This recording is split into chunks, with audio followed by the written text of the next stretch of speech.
and welcome to this week's Wednesday Waffle. In the news this week, there was no Donda last weekend as we were preparing for our longer trip. We're off on a Donda and we were completing those little jobs that need doing between trips. Usual checks are all done and we're now ready to go. So, where are we going? Well, remember I mulled things over a few weeks back?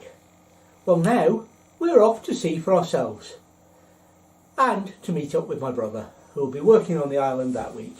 So we're hoping to meet up one evening, subject to him being available. And before we move on to this week's tale, just a quick reminder of the schedule and the changes that were made to it a couple of weeks ago. We have a photo diary on Mondays from one of our trips.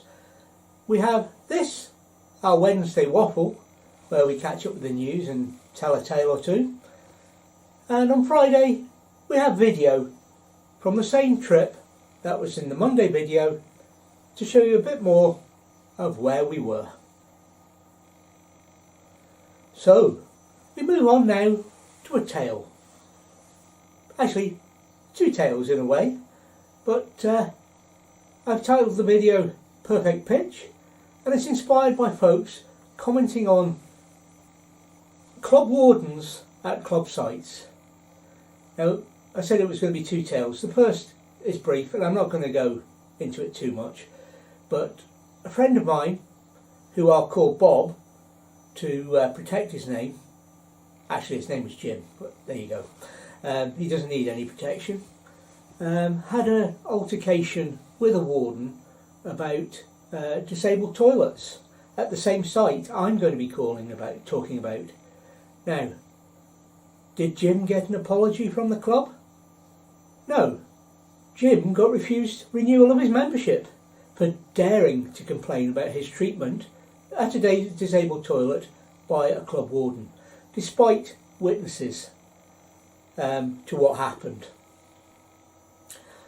So, moving on from that, a caravan story from Culloden Caravan and Motorhoming Club site, as it's called now.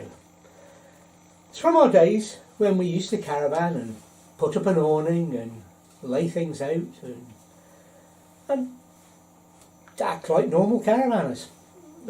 Well, whatever normal is.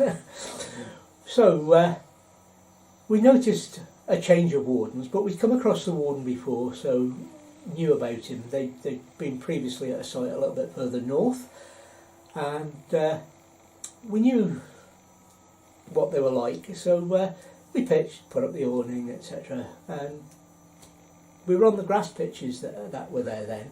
I believe they're now hard standing, but we pitched up, and a little bit later on we had the awning up, we had everything sorted. We noticed another couple of vans come in, caravans, and they were along from us, plenty of distance, no problems with that. But we then noticed that the warden came round, was doing his patrol if you like. He came round to the first van and asked them to move. Not really a problem. They moved a couple of feet so that their rear corner was on the pitch marker, which was the standard then for the caravan club pitches. And then he approached the next van. They had an awning up and they were 6 to 8 inches off the marker. Did he allow them to stop that? No, he made them move. He made them move and stood there while they did so.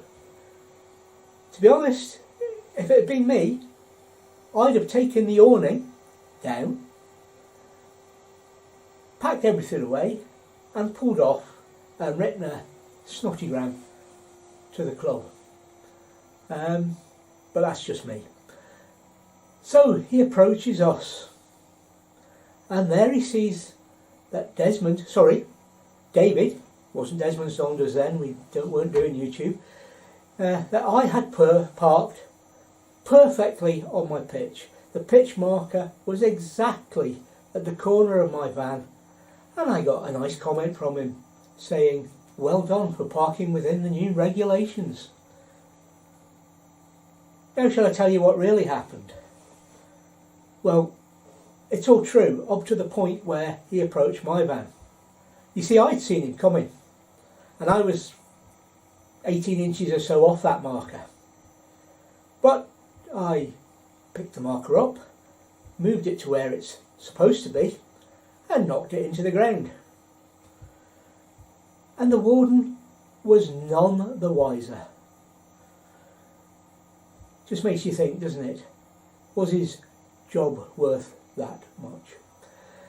So, a tale of woe, but perfect pitch. Hope you enjoyed that, and we'll see you on Friday for more video from Desmond's Donders, and hopefully next week for our diary, waffle and video. Bye for now.